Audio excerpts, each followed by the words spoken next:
शहर के एक बड़े शाकाहारी रेस्टोरेंट में एक दिन एक वेटर की गुप्तनीय तरीके से हत्या हो जाती है। रेस्टोरेंट के मालिक ने जासूस मेहुल को इस घटना की जानकारी दी और मेहुल घटना वाले जगह पे पहुंचे और अपने तरीके से जांच करना शुरू किया।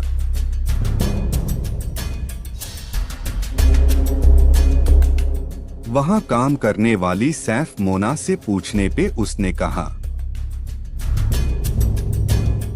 सर मेरे पास कुछ खाना बनाने का ऑर्डर आ गया था, तो मैं खाना बनाने के लिए सब्जी काट रही थी। मर्डर के बारे में मुझे कुछ नहीं पता है।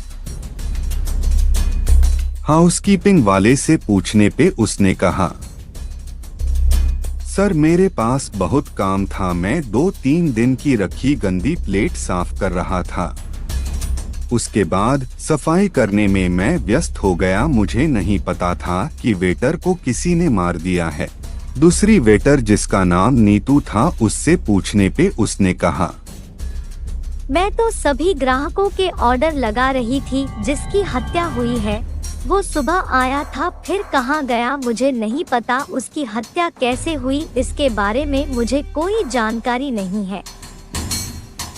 मुख्य सैफ से पूछने पे उसने कहा, मेरे पास बिरयानी बनाने के लिए ऑर्डर आ गया था और मांस काट के उसका सारा सामान इकट्ठा करके उसको बनाने की तैयारी कर रहा था, इसलिए किसी भी हत्या के बारे में मेरे पास कोई जानकारी नहीं है।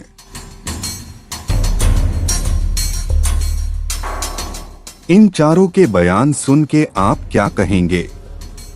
इसमें झूठ कौन बोल रहा है? सब अपने आप को निर्दोष बता रहे हैं।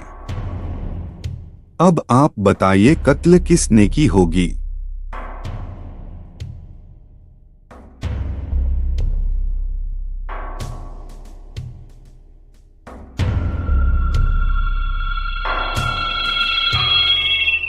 मुख्य सैफ झूठ बोल रहा है क्योंकि रेस्टोरेंट तो शाकाहारी है, लेकिन ये कह रहा था मैं बिरयानी बनाने के लिए मांस काट रहा था, इसलिए हत्यारा यही है।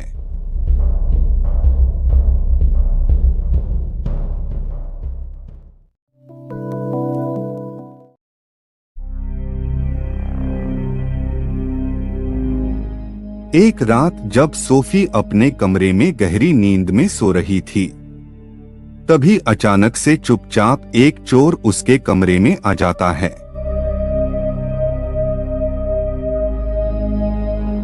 चोर अंदर आने के बाद सामान निकाल के भागने वाला था।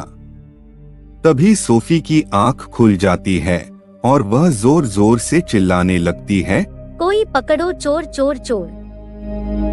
चोर ने सोफी के तरफ देखा और बोला, तुम क्या कर पाओगी, तुम तो एक लड़की हो।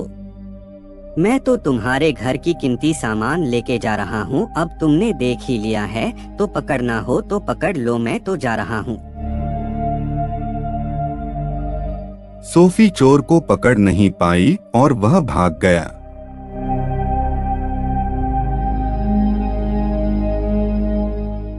सोफी ने तुरंत मेहुल को घर बुलाया और सब कुछ बता दिया कि जो भी चोर आया था उसने उसकी सारी कीमती सामान चोरी करके भाग गया।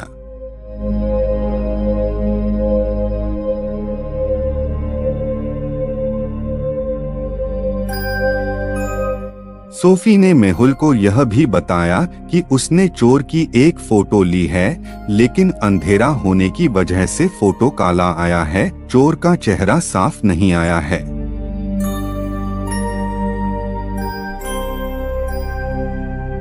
मेहुल के पास पहले से ही 6 चोरों के फोटो थे। ये फोटो उसने सोफी को दिखाया, लेकिन सोफी पहचानने में असमर्थ थी। अब आप बताइए इसमें चोर कौन है? इन सभी फोटो को आप देखेंगे तो जो फोटो सोफी ने ली थी उसमें और क्या अलग दिख रहा है। इन 6 फोटो में से ही एक चोर है जो सोफी के घर में घुसा था।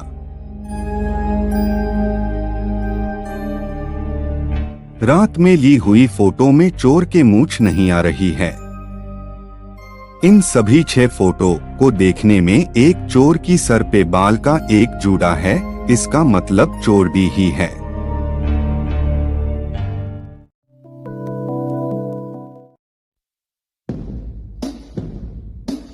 एक दिन हेमा को उसके बेडरूम में किसी ने रस्सी से उसके हाथ पैर बांध दिया। हेमा की नौकरानी ने कमरे में जाके देखा और रस्सी खोल दिया। फिर हेमा ने जासूस मेहुल को फोन करके बुला लिया।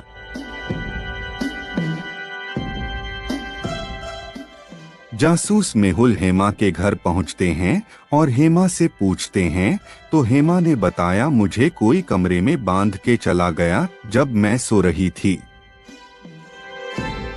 रात में जब मैं सोने गई मैंने सारी लाइट बंद कर दी थी। उसके बाद मैं बिस्तर पर चली गई और उसके बाद कोई चोर आया और मेरे हाथ और पैर किसी मजबूत रस्सी से बांध दिया और मुझे बिस्तर से घसीट के नीचे बिठा दिया। उसके बाद वह चला गया। मैंने उसे नहीं देखा, वह कौन था?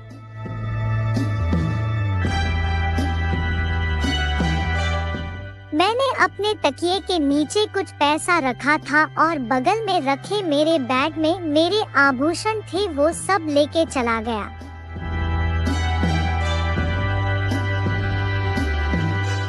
इस दृश्य को आप ध्यान से देखिए और सोचिए कि क्या सच में कोई लुटेरा यहाँ आया था और इन मैडम के बताने के अनुसार यहाँ कोई चोरी भी हुई है या मैडम झूठ बोल रही है।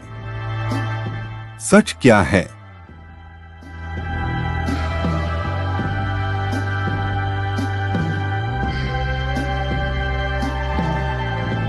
अगर कोई चोर सच में यहाँ आया होता और हेमा को बिस्तर से नीचे खींचा होता तो बिस्तर गड़बड़ हो जाता और तकिया भी नीचे गिर जाता।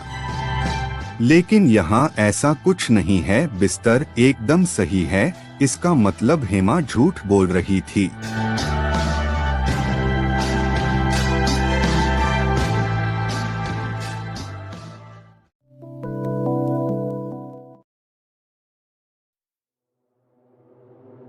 शहर के बीच में एक बहुत बड़ा कॉलेज था। वहाँ के चपरासी किसी काम के लिए प्रिंसिपल के ऑफिस जाता है और वहाँ देखता है तो प्रिंसिपल साहब की किसी ने हत्या कर दी थी, वह नीचे पड़े थे।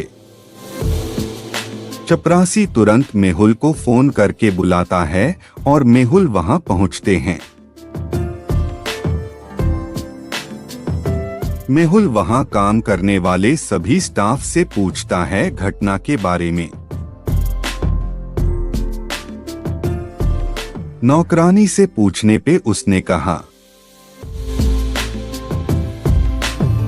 सर, मैं तो पुस्तकालय में काम कर रही थी, मुझे कुछ भी नहीं पता। आप चाहे तो वहाँ लगे कैमरे की जांच कर सकते हैं। शिक्षिका से पूछने पे उसने कहा,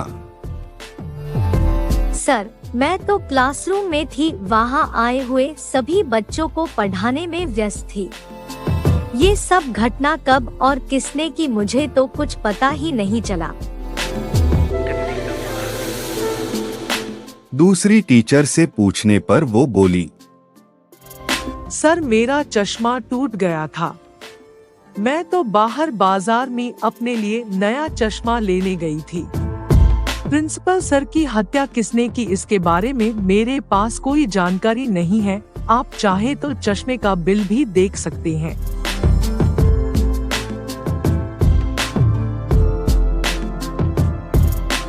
अपराध वाली जगह देखने और इन लोगों के बयान सुनने के बाद आपको क्या लगता है? हत्या किसने की होगी? इसमें झूठ कौन बोल रहा है? आप सोच के बताइए।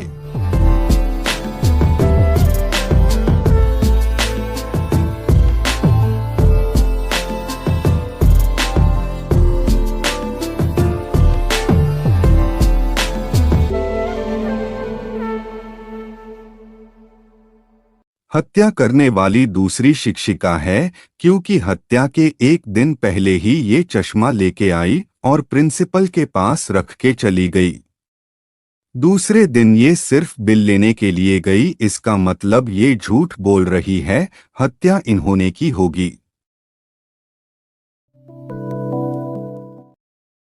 पीटर और केबिन दोनों के स्कूल की छुट्टी थी। वह दोनों अपने घर पे थे और उस दिन खूब बारिश हो रही थी। ये दोनों बाहर नहीं जा सकते थे। केबिन और पीटर दोनों कमरे में बैठकर टीवी में अच्छी मूवी देख रहे थे। तभी अचानक से लाइट चली गई। लाइट जाने के बाद दोनों किसी बात पर लड़ाई करने लगे और एक दूसरे को मारने लगे।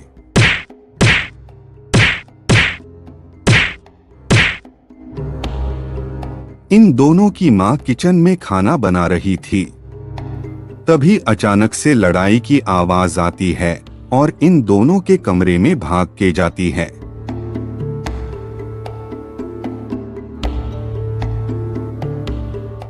अंदर जाने के बाद देखती है तो वहां दीवार में लगी फ्रेम टूट गई है और वह नीचे रखी हुई है।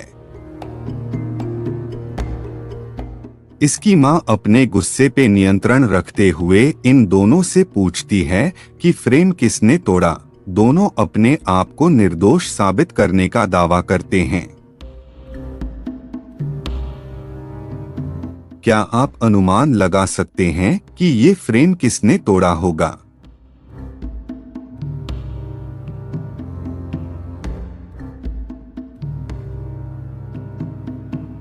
फ्रेम इतनी ऊंचाई पर था कि वहां सिर्फ केबिन ही पहुंच सकता था। पीटर की ऊंचाई इतनी छोटी थी कि ये वहां नहीं पहुंच सकता, इसलिए इसको केबिन ने ही तोड़ा होगा।